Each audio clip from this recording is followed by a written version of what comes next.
Hey YouTube, it's Jamie, smoking in my car.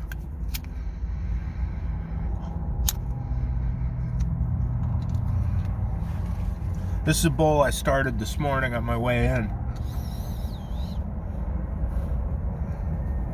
It's actually random stuff. I had a bunch of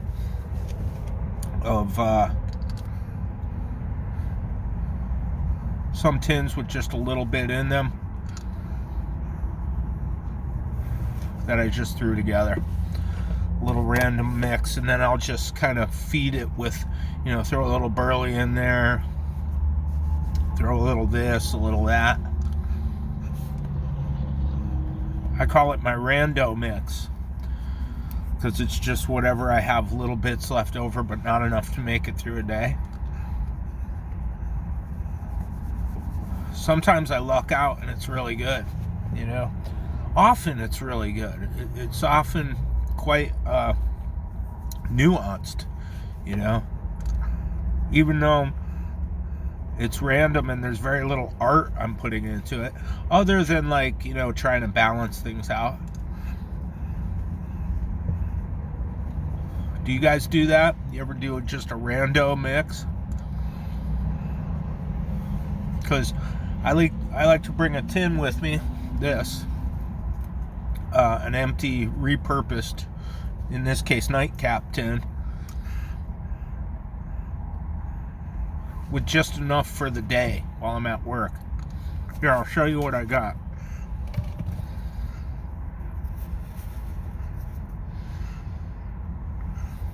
Yeah. I forget what all's in here. It smells good. I could see that there's a variety of tobaccos in there. I see that there's some sort of yellow gold Virginias. There's a little bit of La Tequila in here, maybe.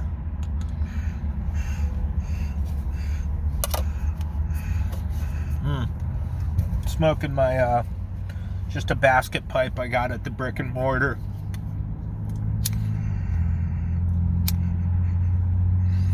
Like I said, this is just the end of a bowl. So, haven't made a video in a while. Just like I said, I was working on that manuscript, and then we were out of town for a couple of weeks. My wife and I went to Chile. So, we started in Santiago. We went there for 2 weeks. We started in Santiago. We stayed in Bellas Artes and La Staria neighborhood. Those two neighborhoods. In the old part of town near the Zocalo in the center of town. Kind of the arty bohemian neighborhoods. A boutique hotel in those places. That's usually how we try and do it. A neighborhood that you can walk around and see some art and museums and bookstores and coffee shops. Good sidewalk culture, very cosmopolitan city. Santiago is. Not unlike New York City or Mexico City or, any number of, Cusco, Lima, whatever. Guatemala City. Very nice. From there we went to Mauli, which is kind of their wine country, and I think it's sort of central Chile, at the foothills of the Andes Mountains, where they have their wineries. Chilean wine is, I guess, I'm not, I don't know if I've ever even had any, but Chilean wine, I guess, is pretty good. They're, one of the world's main producers of wines, I think, that region. Chilean wine, it has a reputation from what I understand. I do like wine, but I rarely drink it. And I didn't have any while we were out of town.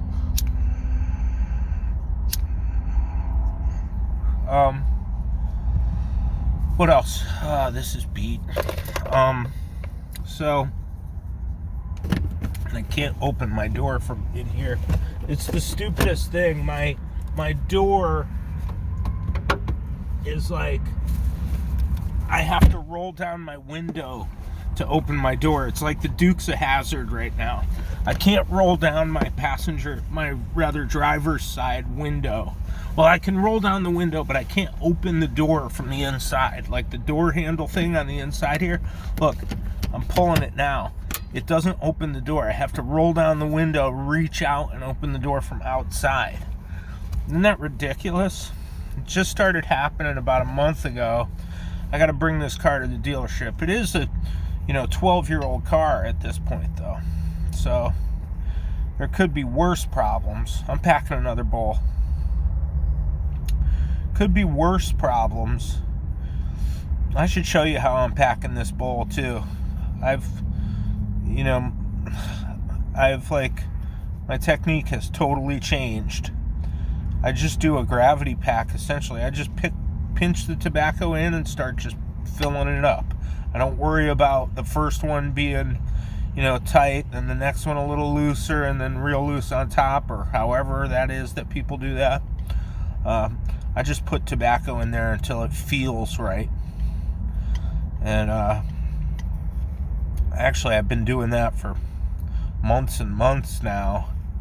I think I'm coming up on, is it 9 months or a year? At least 9 months, I would think. Yeah, at least. I must be coming up on about a year of steady pipe smoking now. About a year since I quit smoking cigarettes. Because I quit smoking cigarettes, and then I didn't smoke anything for a couple of months, and then I started smoking a pipe.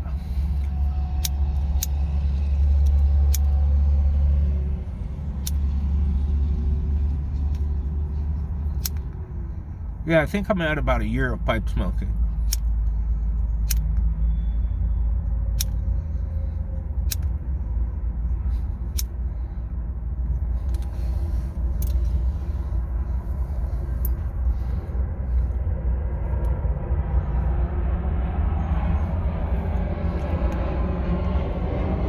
I figured out what I like. Let me finish with my Santiago or Chile story. So, yeah, we went to Mauli. We did some bird watching, some wildlife stuff there. Then we went down to Patagonia, which is sort of the southern tip of South America, the continent of South America, where the fjords are, and there's glaciers and stuff there. Stayed in Patagonia at this place called Patagonia Camp. It's like an eco lodge. We stayed in a yurt, those circular structures. Really cool place. Great food, great wildlife. It was cold though. It was real cold. But it was a great time. The people were excellent. We went all over the Torres del Paine National Park. The most striking thing, I was telling Jonathan about this, Blake 1827, that the most striking thing is that all of the flora, the vegetation, plants, flowers, shrubs, grass, whatever, is different stuff than you encounter in North America. I mean, for the most part. Like, you'll see trees and flowers and grass and vegetation, but it's alien stuff you've never seen before, because it's in the southern hemisphere. It's like different vegetation. You'll be like, wow, I've never seen that tree before. I've never seen these flowers, these colors. It's strange. It's like being on another planet, because it's different stuff. It's like an alternate reality, like a parallel parallel world. Super cool. And then from there, the sort of crown jewel of our trip was we flew out to Easter Island. This is going to be a long video, sorry. We flew out to Easter Island, you know, where the Moai are, those ancestor statues. And we had a great local guide, a Rapa Nui guy, and he taught us all about their religion and their mythology, and you know, the history of that region. Showed us all the sites, taught us about the Birdman cult. You know, it was just me, him, and my wife, so we had, you know, audience with this guy for 3 days.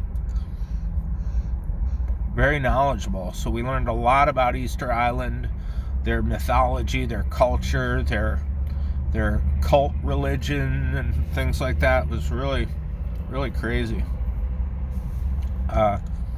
Really fascinating and beautiful. And the whole time we were sort of doing, you know, my wife is into birding. She has a bird life list, you know, like counting all the birds that she sees in the wild, along with, you know, their genus and species and whatever. Lots of wildlife. Yeah, so then we came back home a few days ago. I could tell you, my Spanish, both of our Spanish, is in really great shape right now, because not a lot of people speak English down there. So if you're just walking around, whatever, there's, you know, you have to use your Spanish. So I had a couple years of Spanish in high school, but this was back in Connecticut. I didn't really get a chance to use it. And then since I've been out west these last 30 years on and off, you know, speaking to Mexican friends and coworkers, and traveling to Mexico, you know, that tightened up my Spanish. But usually when we're out of town for a couple of weeks in a Spanish-speaking country, I come back with pretty good Spanish because of immersion. You know, I know that if I were to spend 6 months down there, I would be fluent. That's the way to do it. That's like the only way to do it. You have to immerse yourself in that environment that, you know, if you don't speak Spanish, nobody's going to know what you're talking about. So, and it's a good language to know, particularly if, like me, you live in the Southwest. You know, there are definitely times when I use it. What else is going on? Oh, yeah, writing my manuscript. Looking forward to try and make more videos. I do pop on Facebook. I haven't been on Facebook for years, but I do pop on YouTube here and there and check out some videos. My deadline for my manuscript is February 29th. So I'm getting close to being done. I just gotta, you know, I got a lot more work to do, to be honest, but in time.